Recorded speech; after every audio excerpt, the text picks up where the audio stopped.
Hello everyone, good morning from this side. I hope you're doing well.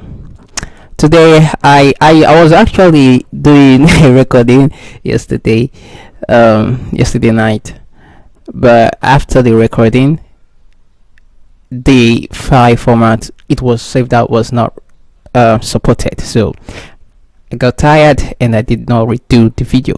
So I decided to do it this morning because I wasn't expecting price to quickly run this way.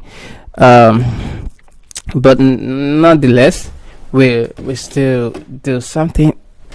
Can you like hold on for a minute? Let me set this mic. Okay.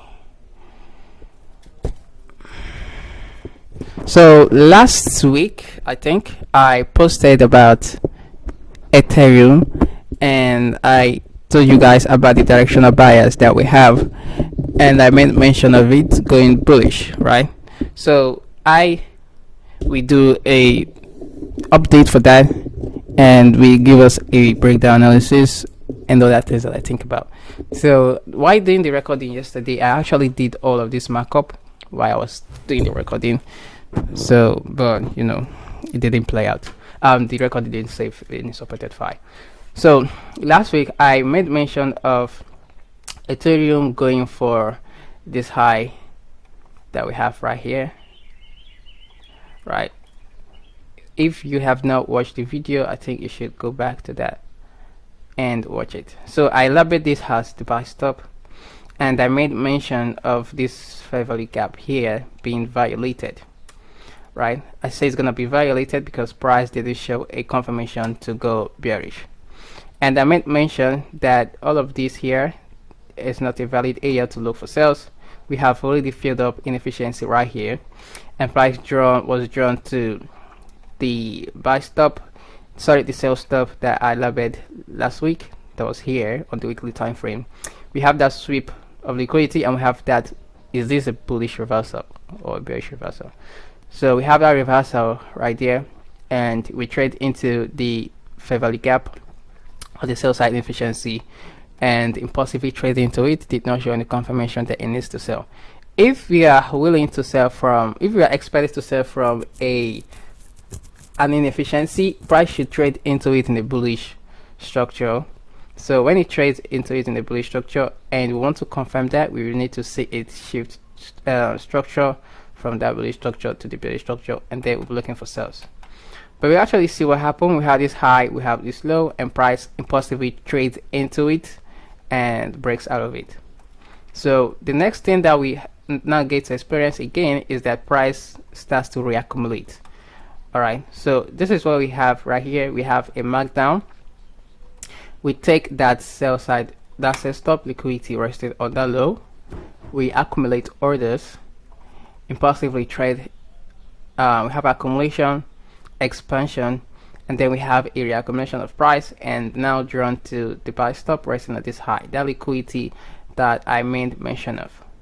Right, so now what am I now focusing on? I am now focusing for price to trade into this fair value gap that we have right here, and that will be where I'll be having my focus on for a little bit of reaction right there, because we are in an overall ranging market, right?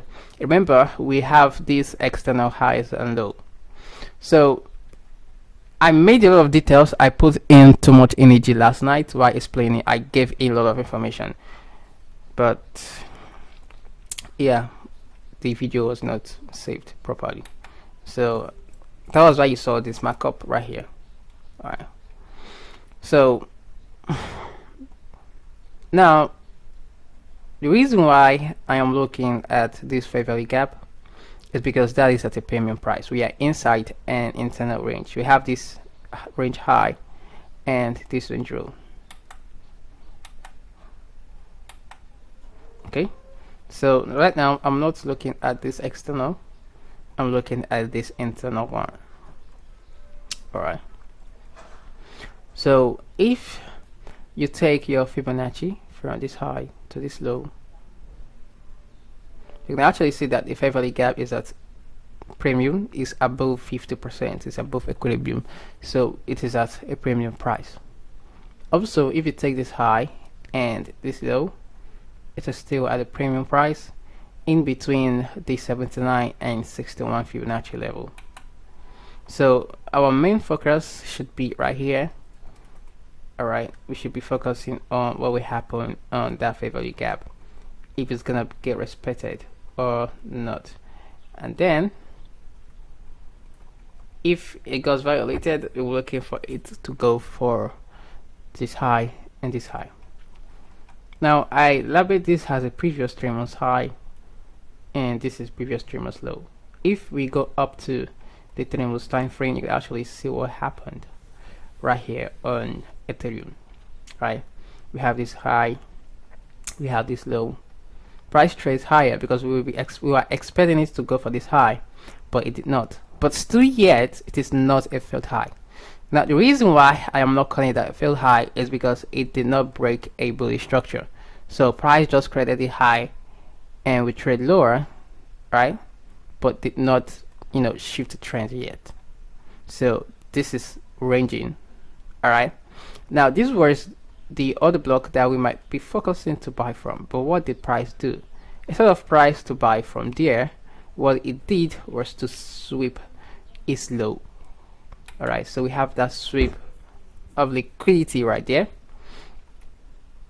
and we have the sweep of previous 3 months high, the sweep of previous 3 months low. So now what we'll be focusing on is for price to go to the previous 3 months high.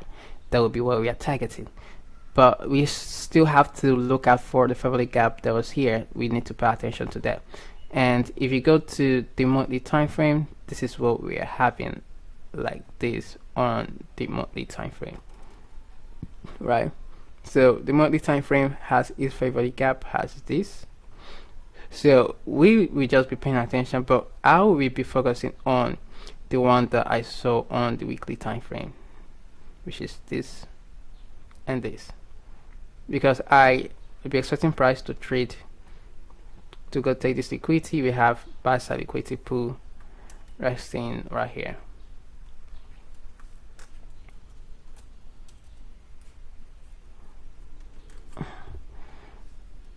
We should put that middle. We have buy side liquidity pool resting right here. You see that if you go to lower time frame, go to the daily time frame, you actually see that right here. Excuse me. Okay, so the best thing, interesting part is that we see how Ethereum did what I said, what I am expecting it to do. That is how you do your predictions. And like I always say, always focus on your higher time frame. Alright, because most of us might be on the 4-hour time frame and we'll be wanting to sell from here. Most of us sell from weeks. Those that trade SND, possibly they might see that on the 4-hour time frame right here, and they will see this and call it a breaker structure. I don't know why you would refer to this as a breaker structure. To me, this is not a breaker structure.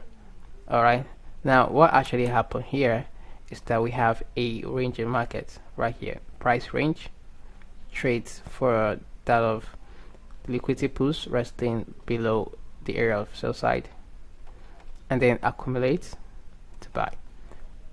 This is not a break or structure. So that is why your focus should always be on the higher time frame.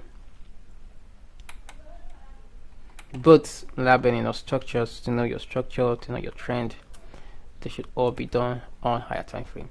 So this ranged, and the higher time frame shows you entries also, just like we have this fair value gap right here. Price trades into the fair value gap and sold off. Now if we were expecting to sell again, the next point of interest would be this fair value gap, because what the market does, or what the algorithm does, is to trade for liquidity and to trade for areas where we're having inefficiencies, right? So that is why whenever we are looking for a supply zone, a demand zone, or another block, we are looking for it to also have fair value gaps or inefficiency. So what comes into our mind is that price is going to fill up that inefficiency and then sell off after balancing that inefficiency. Now we also need to make sure that we have liquidity that it needs to take, then trade into that inefficiency or the supply demand or the block, whichever you need to call it. Some people call order block supply or demand. I still see they're the same. All right, so stop the argument. Okay, guys, that these two explain the same thing. All right, it's a supply and demand. It's also an order block. All right, so we're always looking out for inefficiencies to validate our point of interest to sell or buy from the supply demand, and we also needed to take liquidity to break a structure, and there should be liquidity it needs to take, then trade into that inefficiency and tap into the demand or supply zones, the order blocks. So now since we trade into the point of interest that we might be willing to sell, price didn't even show that confirmation to do that. So price trades out of it, violating that inefficiency, reaccumulating price, and boom, we saw that expansion, that impulse move, and we hit the first target. So now what we're looking for, you can actually see it going for the buy stops that we're having, go for the high, and then the next thing it needs to do is to go into this inefficiency, also play around with it, trade out of it, go for the liquidity, and then this weekly order block, that will be this weekly fair value gap, that will be what I'll be paying attention to. And we can also see that it also has a liquidity right there, so it's obvious that it will play for a little while inside that zone, inside the fair value gap. Then we go for the buy stops, and finally we like to see it go for the equal highs that we have right here, because that is where we have that major liquidity push. Alright, so while we are paying attention to see if it needs to go for these equal highs, we actually need to make sure that it violates this fair value gap before we confirm it going for the high. If not, we see if it's gonna sell. Okay, I don't think I have any other thing to talk about. Alright, so range, take out previous 3 months. We want to see go for previous 3 months high. Let's see how the 6 months time frame looks like. This is the 6 months time frame. Everything still looks bullish. Alright, high, low, no shift of trend yet. Battery fully charged. 12 months time frame, we took our previous 12 months low. We like to see it go for this 12 month high, but I don't know if that will be next year in new candle forming, and we see if it's gonna go that impulsively higher. So for now, just have eyes on this weekly fair value gap, guys.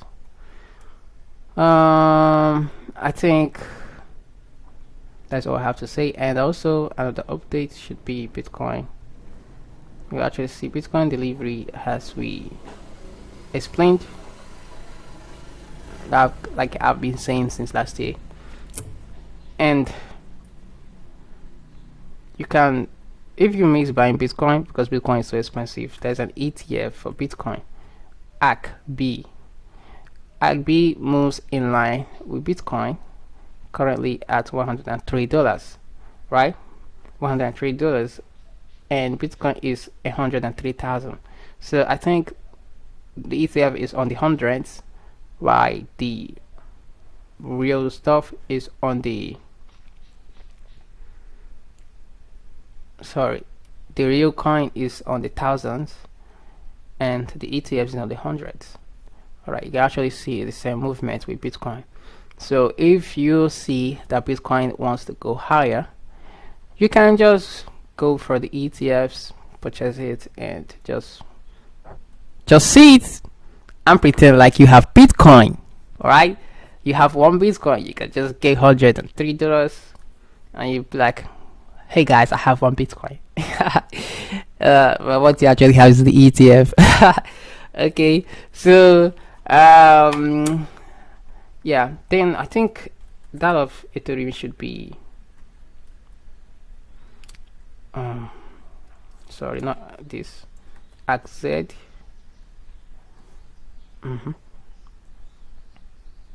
So this one also moves in line with Ethereum, but you always know my main interest is always Bitcoin.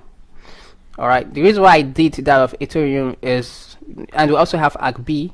This is another ETF for Bitcoin, but this is 21 shares active Bitcoin, while ACB is 21 shares Bitcoin ETF.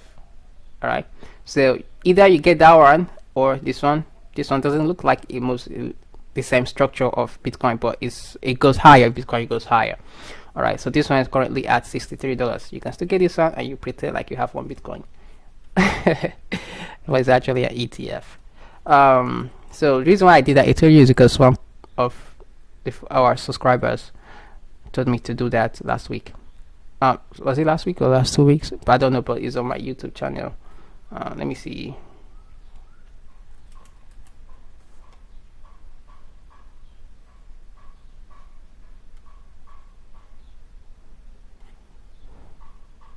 So if you're not yet subscribed, please subscribe to my YouTube channel. Ethereum was shared 2 weeks ago. Alright, it was shared on April. Okay guys. Sorry about the noise. It was shared on April.